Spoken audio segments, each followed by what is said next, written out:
Are you ready for unparalleled reliability and communication? Sat123.com introduces the Iridium 9555 and iSat satellite phones, offering you clear, secure calls and texts from any location on the planet. This is the phones that all the first responders are getting to be ready for the hurricane season. This is the phone they're renting. This is the phone they're buying. You know, this is one of those things that even whether you're in tornado alley, earthquakes, hurricanes, whatever it may be, this is really, I think, a key component to having a good comms plan so that you can reach out and touch your family. Having the ability to reach out and talk to them is always key. With their special offers, the world becomes your backyard. Without the worry of losing signal, get your satellite phone at no cost with a 24-month plan or choose their 15-month option. Both come with competitive monthly rates starting at just $85.95. Their family plans also provide up to 3 free phones, so everyone stays in touch. Why go satellite? Because traditional cell networks can't compare.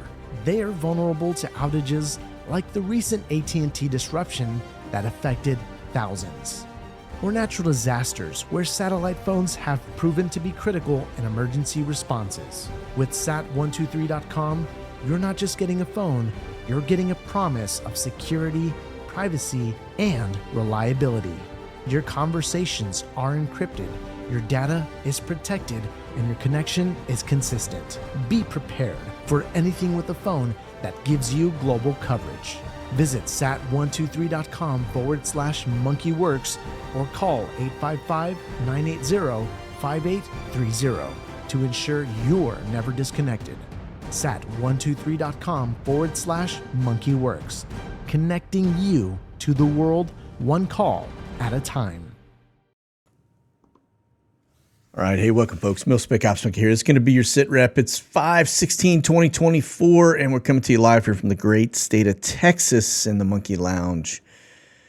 Well, I will say we're getting pretty close, and I think that there was an obvious delay in getting the funding approved and getting things pushed out. It's why they blackmailed Johnson to make him pass this atrocious Bohica moment once again as we breach over the $200 billion threshold into a country that the only reason we're there is because of deep state, folks. We have no other vested interest in that other than our shadow government operates out of that location. And so, look, the reality is when this thing kicks off, more than likely the draft is going to ensue rapidly because they're going to have heavy losses. And the fact of the matter is the Ukrainians, they really are running out of options in terms of their draw down in terms of their draft because they've lost a lot of people. And so it's going to come back to, it's why I keep showing you all of the other NATO countries that continue to talk draft, to push resolutions in, to draft bills and laws that are all around the draft. You've got Germany do it. You've heard UK is doing it. United States is talking about it too. You're just not hearing too much on it right now. But believe me, that's just a matter of somebody just pulling a trigger on something and it's off to the races. So you need to hedge accordingly when it comes to your family, unless you want your kids and your husbands and your wives getting pushed in. And when I say that, I'm talking about the younger ones. If you don't want them getting pushed into Ukraine, you need to start thinking about how you can navigate that. Okay, it's one thing to be fighting for our freedom in our own country, but when you start talking about sending our kids across the drink to die for things that have nothing to do with our freedom other than our deep state, it's kind of a hard pill to swallow. And that's coming from a veteran who has served his country. So, all right, let's get into the details. What's going on? The reason I say we're getting close is because you can look at the stuff pushed and being pushed into the region right now. Yes, Blinken has said, hey, it's coming. The money's been approved. And we see this influx of things going in. But the key to all of this was what we talked about 2 weeks ago, and that was the sea of air refuelers going across the drink that were clearly bringing fighters over, okay? U.S. fighters. Now, that is important because if this was only, hey, we're just going to give them more stuff to go fight on the chessboard with Russia, then we wouldn't need all of the fighters into the region. The fighters are there because I do believe this is about to go to the next level. Timing is going to be everything. Remember, we don't hit summer till June 20th, so we still got time for spring offensive. It looks like Russia is doing their piece, pushing into Kharkiv, if I even said that right. And they have basically started to take back areas that Ukraine made some very small slight offenses or advances in. So that gives us one option. We either continue to just feed money into this pit that is producing zero results over almost a 2-year span, or we engage. And that's what I think is the next phase, is the NATO forces are going to engage. You're going to see boots on the ground, and this thing is going to go next level. Now, how far does it spread? How quickly does it spread? Well, that's key, because when we look at all of the activity off our eastern seaboard, you start to kind of realize that we are worried because it looks like maybe, there's some threats off our eastern seaboard that they want to have eyes on. So let's do this. In Skyglass right now, we're sitting, mil aircraft up total is 542, but on screen only 162. I've got a lot of stuff already stripped out, all right, when it comes to the watch list. All right, I'm tracking 6,237 aircraft in my watch list. So a lot of that has been stripped out, like the H-60s, everything else. It's been kind of hidden. I can show you the numbers. They're very large. A couple things catch my eye. Remember, we've got an Intel balloon down here over the Caribbean. There are actually 2 of those up. We only see one. Then you kick it up here. You can see another one just got airborne up over the northern end. That is right on the U.S.-Canada border. That is an area we see the drones. So it looks like now they're parking that asset. What that does is reveals some of the capabilities. When you're putting a balloon permanently over this general area where we typically see a drone flying, that tells you that these balloons are doing the same work as the drones, okay? All right, now let's just strip it back a little bit. H-60s right now, currently over the United States, 40. Panhandle, just ignore that side of it. That's going to be more than likely training. But then you can see northeast, again, very active, right? That's H-60 Blackhawks. Now the next piece. Air refuelers, 33 KC-135s. We're going to add to that. Let me find my B-762s, 10 more of those. And you can see that it's a pretty large number. So we're looking at 39 over the United States currently in terms of air refuelers. Look at the amount over the eastern seaboard. That's a lot, okay? Again, air refuelers is a very good indicator of fighter activity. All right. And I got that information, by the way, from a Air Force air traffic control guru, okay? Now, the other piece to this that we always watch are the H-47 banana copters. We do have a handful over the United States, 7 of them, but I'm thinking the balance is probably out over Europe, and yeah, it is. And you can see a little bit to the northern flank. All right, you got Finland right here, so that is tying into Estonia right over there. That's a UK one. And then we have this one as well, United States one down in, very close to the Baltic Sea, then one over England, all right? Okay, that's going to be our primary from that aspect. Now, we're going to get into the deets of the other stuff that is up. Now, if you look at, since we were just talking about air refuelers, let's talk about the air refueling activity. We'll go ahead and kind of touch on that. Just so you see, 274 air refuelers over the last 3 days. Now, what I don't see are the big transitions because we just saw that happening. Now, what I do see are indicators that everything that we saw go across the drink are now active and flying over Europe. You can see it near Constanta. You can see it over Poland, over Germany, down over the Mediterranean. So very active. That tells you, hey, look, these guys are in theater. We've got a lot of fighters up. There's a reason for that. And then, of course, you can see this one that breaks up to the northern side near Russia, okay? Again, eastern seaboard. Look at the amount of marshalling patterns off the eastern seaboard. That's because what's happening is you got a bunch of fighters off our eastern seaboard. Why? You don't do that unless you got a threat you're worried about. Out over the Gulf of Mexico, right? Same thing. And then you have this activity here down to the southern border of Texas as always, and then out over the water where we see a lot of the danger boxes. So again, all that does is confirm to us what we are seeing is indeed real, and that they have a lot of fighters out over that region for a specific reason, okay? All right, let's talk E6s. This will tell you where the subs are. The fact that we keep seeing them off our west coast and off our east coast, even down into the Gulf of Mexico side. See this off the east coast, right? So that tells you they're talking to subs, right? It's the only reason they fly up and off over the waters because they're talking to the submarines. So, okay, now we talk drones. Starting in the United States, I see a big transition. Southern California over to the metroplex of Washington, D.C. side of the house, right? More than likely, that drone that flew across is not just transitioning, but it is actually gathering and working on its way to and from, all right? And then, of course, you can see broken traces there. It's always a little concerning. Again, we're looking at the drones, so Q4, Q9s.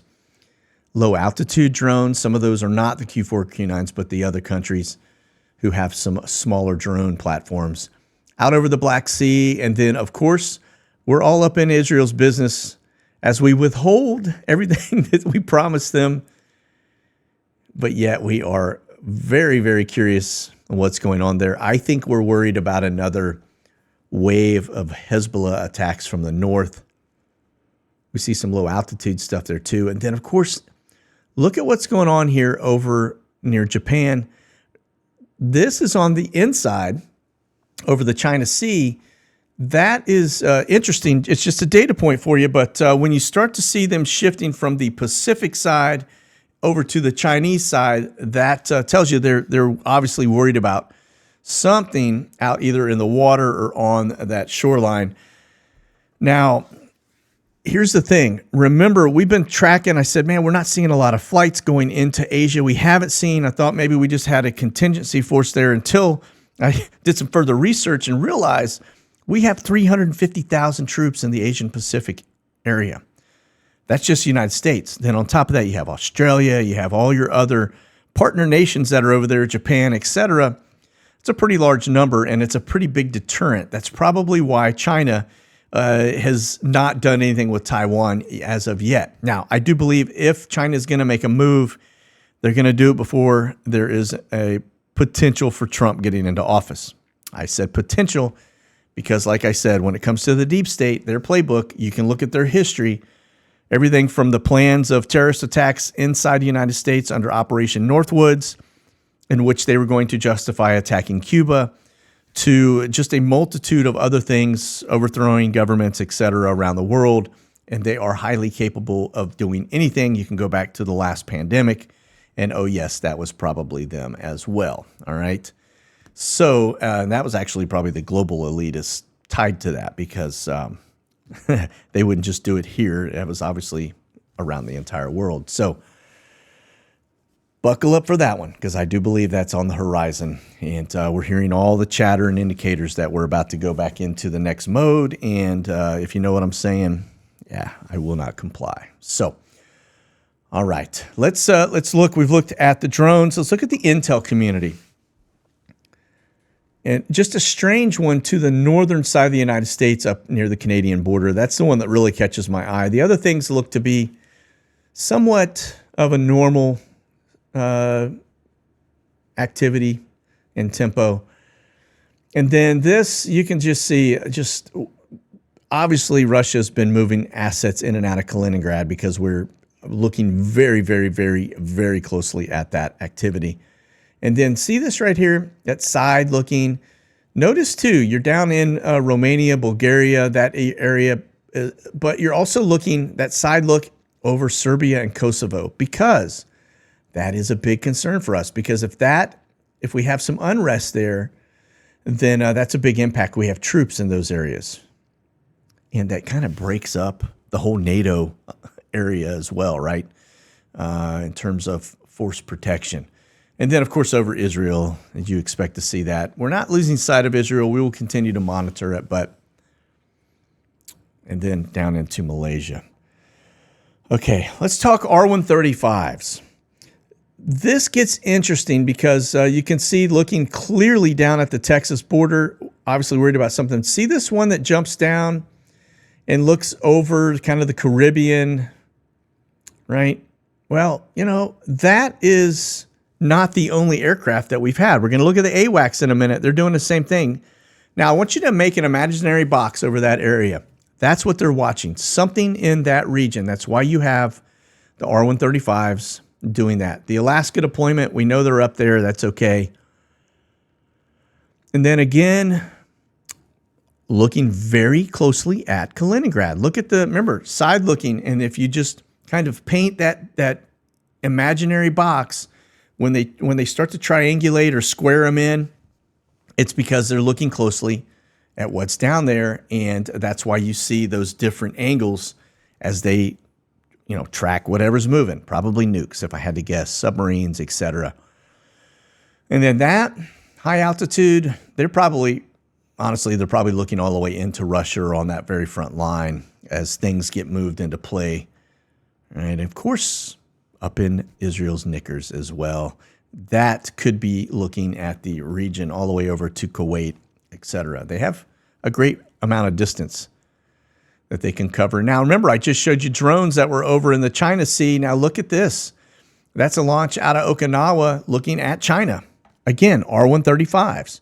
Now, remember, I just pointed to, these are AWACS, all right? Advanced warning. This is the aircraft that's got the dome on the top. All right. Look at the Nevada piece. Why Nevada? What are they looking for? They're looking for nukes, right? Coming down to our southern border side. You can see them probably looking down into that Baja Peninsula area where we've seen R135s go. Down to the Texas coast. Why? Because, I think they're worried somebody's going to float one across the border here. And this one, remember we just showed the R135 headed down into the Caribbean doing a little side looking. Well, now you got an AWACS that went over the same area, and as well as, let me back that up, as well as over the Gulf of Mexico, right? Look at the, let's again see the little traces down near the Florida piece, out off the East Coast, looking probably at both sides of Florida, and then that headed down deep into the Caribbean. Again, advanced warning, they're looking for probably nuclear activity. And then that is a sloppy box. That's not a man-in-the-middle box, but they are basically loitering over an area up here in the Northeast near Maine.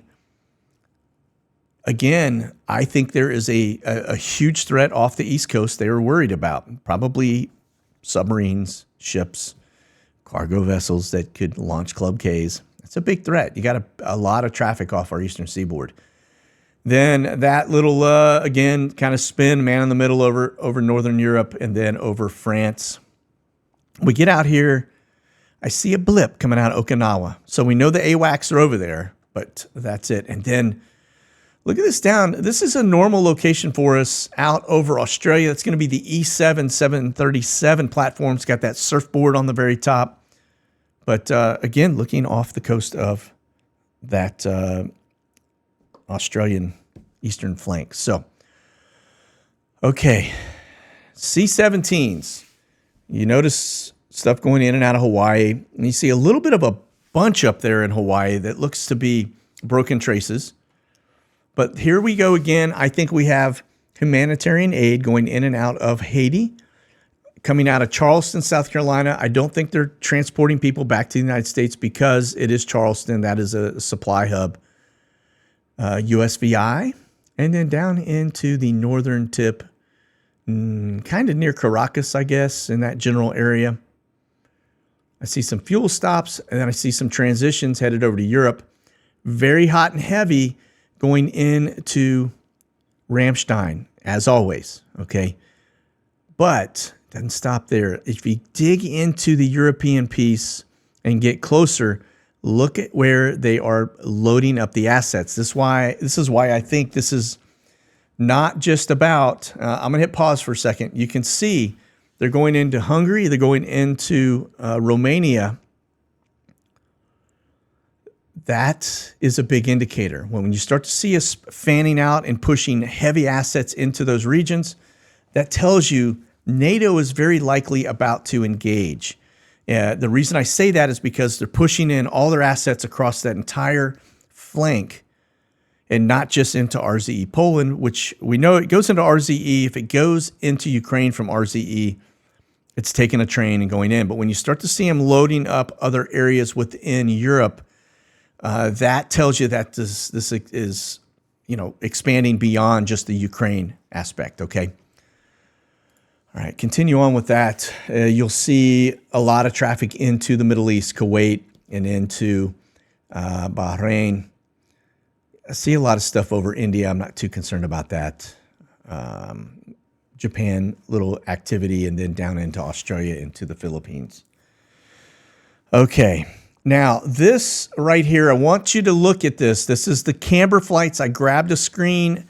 What are we looking at? Almost a dozen, right? Camber flights, the size of these. Look at all of them. RZE Poland, 747s, right? That's their destination. It's kind of crazy when I get over to RZ Poland, I don't see those C-17s coming in. They're wiping them from the board, all right? But it's a data point for you.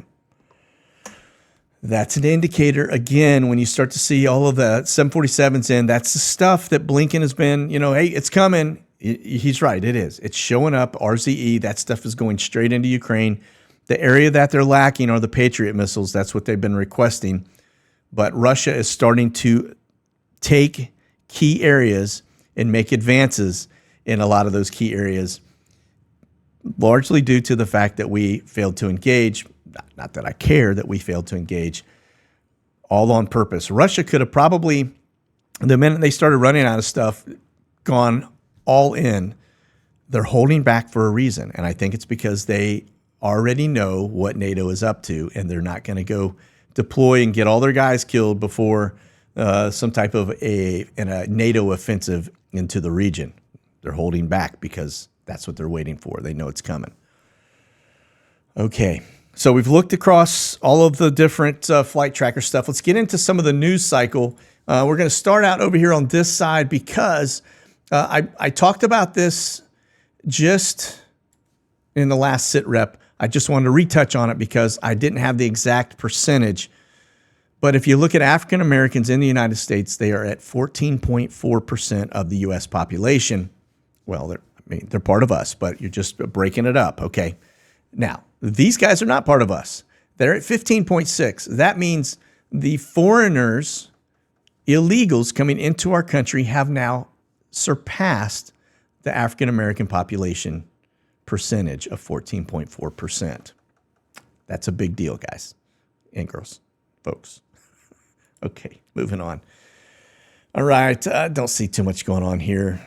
Even when there are things going on, there's not too much going on. So it looks like they are just doing the regular daily shenanigans. Okay, this is coming from Escobar. De-dollarization bombshell, the coming of BRICS, decentralized monetary ecosystem. We've been saying it for a while. Look, when folks are starting to get off the U.S. dollar, it's because they are seeing the writing on the wall. And this is what is coming, all right? And so the plan is this year, and there's not a lot of time left in this year. So as always, this is something you need to keep your eyes on because if the dollar collapses, we are the world's leading monetary system. And if our dollar collapses, those that did not get onto BRICS will more than likely lose a lot, and it'll cause a collapse in other areas, all right? Not just here. Okay, this one's kind of scary. We hear of the numbers of people coming across that have been registered. What we didn't hear were the amounts of getaways. And when I show you the numbers of the folks that they saw them, they recorded that they saw them, but we don't know who they were, and they ran from our law enforcement. This is the got-away spike, all right? It is under flashbang, it has been just insane. Well, let's just go here at FY22. Just in 2022 alone, you had 606,000 people evade that we didn't catch that got across our border. Add those numbers to our total numbers. And then, of course, here for 2023, you're at 670,000. So the number went up after this crazy number. We don't even have 2024 numbers, but I imagine they're going to be high as well. So that's a big deal because you don't know who got away and why they got away. That's, when they're evading arrest and circumventing the system, there's a reason for it, okay? Okay, this is important as well because we've been watching bridges getting hit, barges going out of control. I don't think it's going to stop anytime soon. In fact, we got another one we're going to look at here in just a minute happen in Galveston. But a Chinese leaked hacker group is basically targeting commercial shipping companies. What hit the Baltimore Bridge? Yes, a commercial ship. Now, they're saying that this cyber espionage group known as the Mustang Panda, I just come up with some names, has allegedly introduced malware to gain control access to computer systems belonging to commercial shipping companies based in Norway. That'll be Maersk, Greece, and the Netherlands. All right. And they're saying this new information comes from a Slovakian. Of course, we know their prime minister just had an assassination attempt 2 days ago. But it's coming from their cybersecurity group, letting everybody know that, hey, yeah, this is what they're doing, and that is why you see them going into our bridges. And speaking of that, let's get over to this one. You can see this is a barge that has floated into yet another bridge.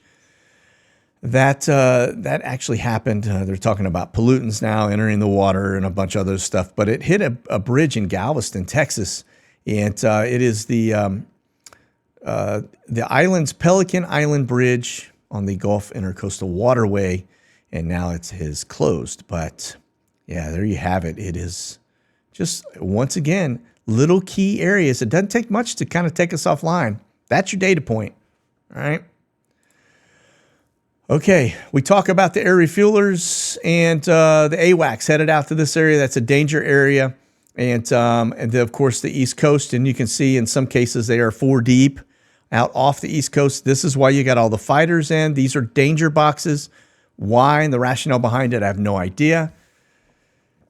Now, the other piece too, just pay attention, is this right here. That's flashbang headed down to Atlanta. Why? I have no idea, but that's where he's headed. We'll get over here to this map. Shows a little better. And then, of course, looks like Bob Marley's on the road. Little VIP boxes up into Milwaukee and Chicago. And, she always has a lot of good things to say. Very, very intelligent. Very intelligent.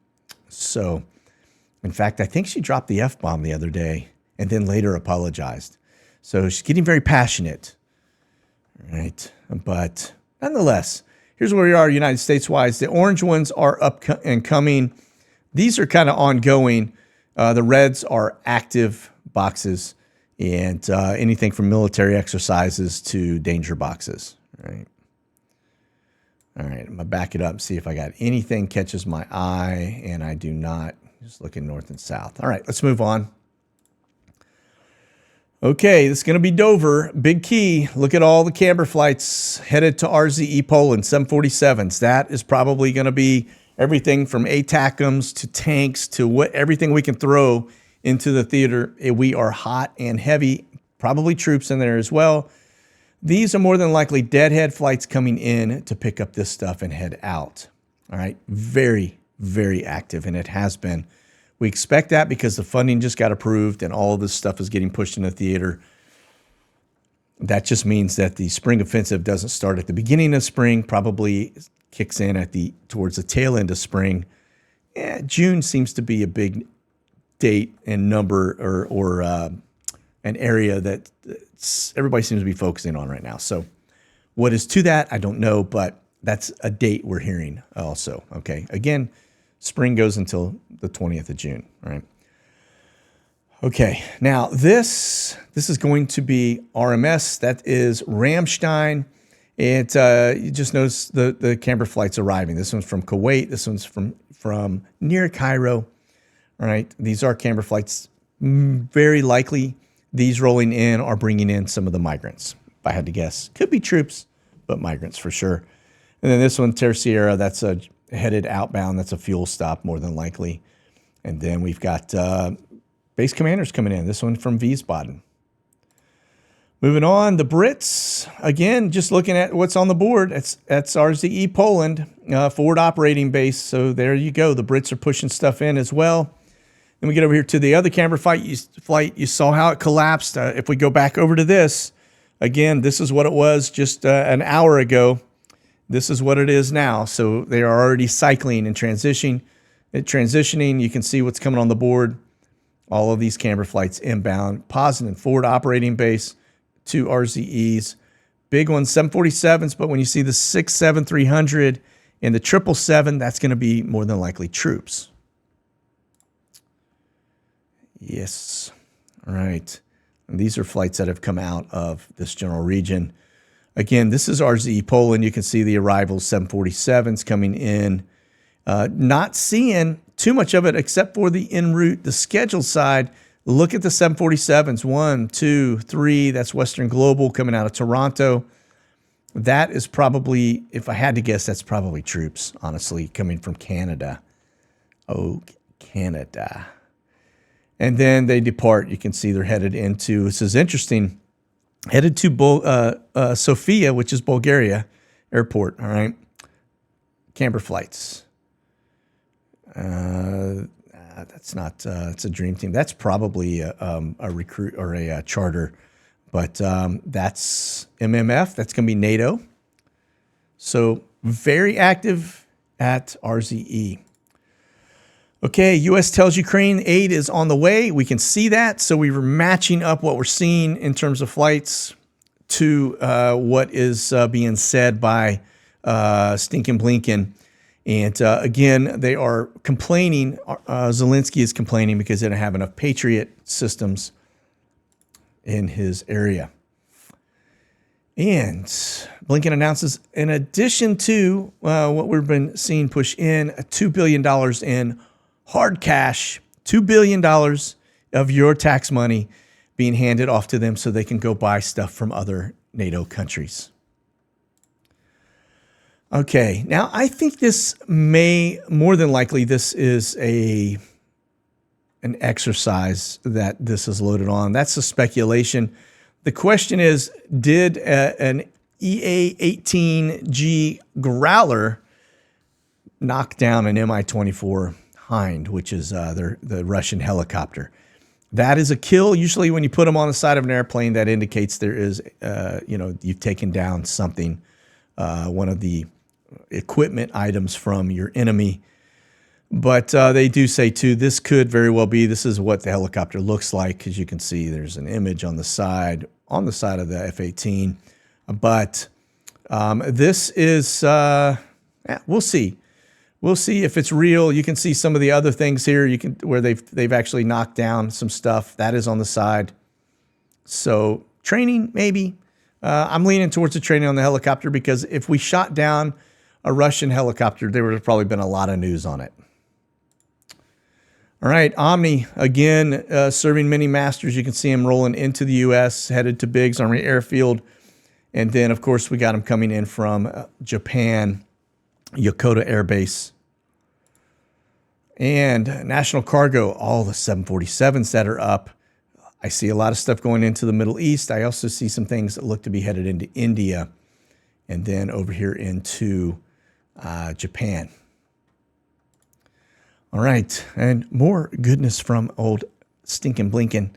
We do not and will not support Israel reoccupation of Gaza. Yeah, that's why we're withholding things.